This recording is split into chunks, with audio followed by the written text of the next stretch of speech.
Bonjour à toutes et à tous.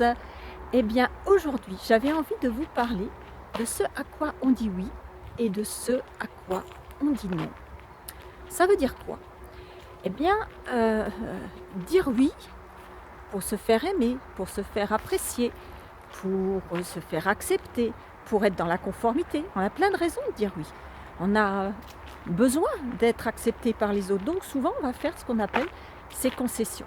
Alors, c'est bien de faire des concessions, mais au bout d'un certain temps, à force de tout le temps dire oui aux autres, quand est-ce qu'on se dit oui à soi?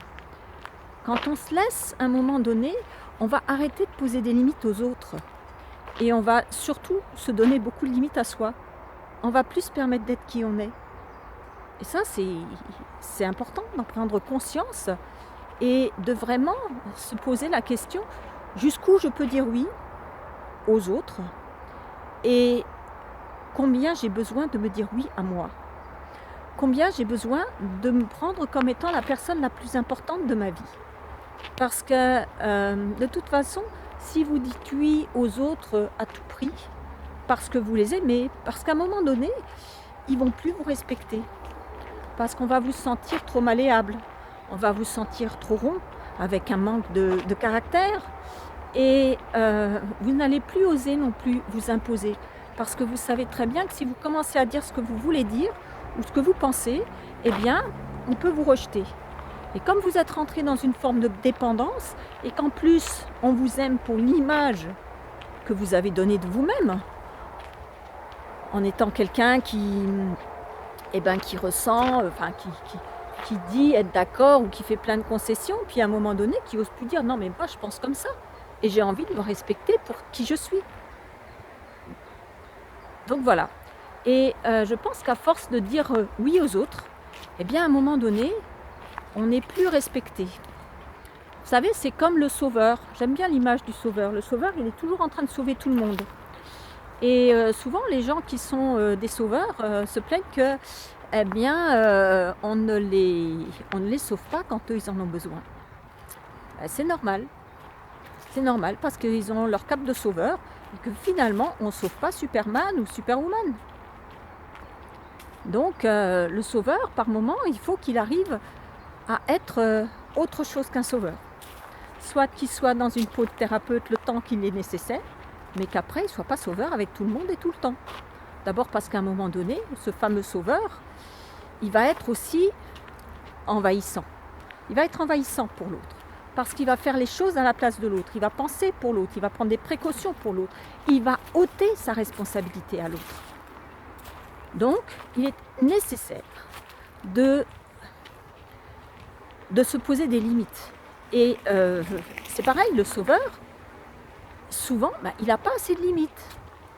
Il est que dans le don. Et tellement dans le don, c'est tellement naturel chez lui qu'il n'imagine même plus que l'autre, il n'a pas besoin d'être sauvé. Et parfois, il vient vous sauver alors que vous n'avez rien demandé. Que vous, tout va bien pour vous. Et ça fait partie aussi de savoir poser des limites. De sortir de cette toute-puissance, c'est moi qui sauve et c'est moi qui gère. C'est apprendre à déléguer, à faire confiance à l'autre, à lui rendre sa responsabilité. Et en même temps, à reprendre sa propre responsabilité en étant qui on a envie d'être. Avec ses propres opinions, quitte à ce que les autres ne soient pas d'accord. Mais ils vous aimeront, ils vous rejetteront pour qui vous êtes. Parce que s'ils aiment qu'une copie de vous-même, une copie transformée, adaptée, mais ils ne vous aimeront pas vous pour de vrai. Et finalement, le jour où vous aurez envie qu'on vous aime réellement pour qui vous êtes, parce que c'est quand même ce pourquoi on a envie d'être aimé, eh bien, vous vous rendrez compte que non, quand vous allez vous commencer à vous affirmer, la personne en face de vous, elle va vous dire « mais je ne te reconnais pas, qui es-tu » Et vous, parfois, à force de toujours dire oui aux autres, vous vous perdez aussi. Vous êtes tout le temps en train de donner, que ça soit dans votre rôle d'éducateur, de parent, de conjoint, d'ami, de collègue. Il est important de savoir poser des limites, de donner sa responsabilité à l'autre, de se rappeler que chacun est responsable à 100% de sa vie. Et que même quand on aide quelqu'un, quand on est dans son rôle de thérapeute, le client en face de vous, il reste responsable à 100% de sa vie et de ses choix. C'est lui qui a fait le choix de venir vous rencontrer et c'est lui qui va faire le choix d'utiliser ou pas, ou de mettre en pratique ou pas tout le travail qu'on va faire ensemble. C'est un choix, on est toujours libre. Et du coup, ça vous rend votre propre liberté. Votre liberté d'être, votre liberté de penser. Alors peut-être oui, peut-être que ça va créer des frictions, mais c'est pas grave. L'humanité est très peuplée. Et peut-être que si ça marche pas, vous rencontrerez quelqu'un d'autre. C'est ça aussi, de vous dire qu'il y a cette possibilité-là. La vie est un constant renouveau. C'est ce que je vous ai déjà dit dans d'autres vidéos. Tout change toujours. C'est une illusion de croire que les choses restent toujours pareilles. D'ailleurs, le monde le prouve bien aujourd'hui. On est en pleine mutation. Et le monde deviendra ce que nous en ferons. Soit on laisse la responsabilité de nos vies à d'autres, soit on décide de reprendre notre propre pouvoir.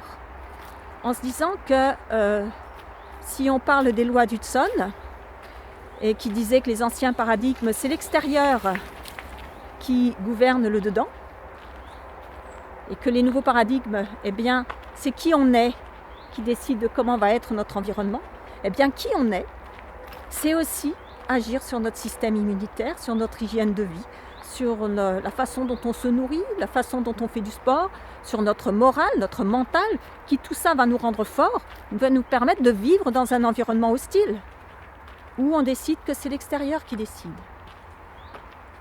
que c'est d'autres personnes qui décident pour vous, qui vont décider par exemple des soins que vous devez prendre, de la façon dont vous devez vous tenir en société, parce qu'on considère que votre organisme n'a plus cette capacité qu'il a eue depuis son apparition sur Terre.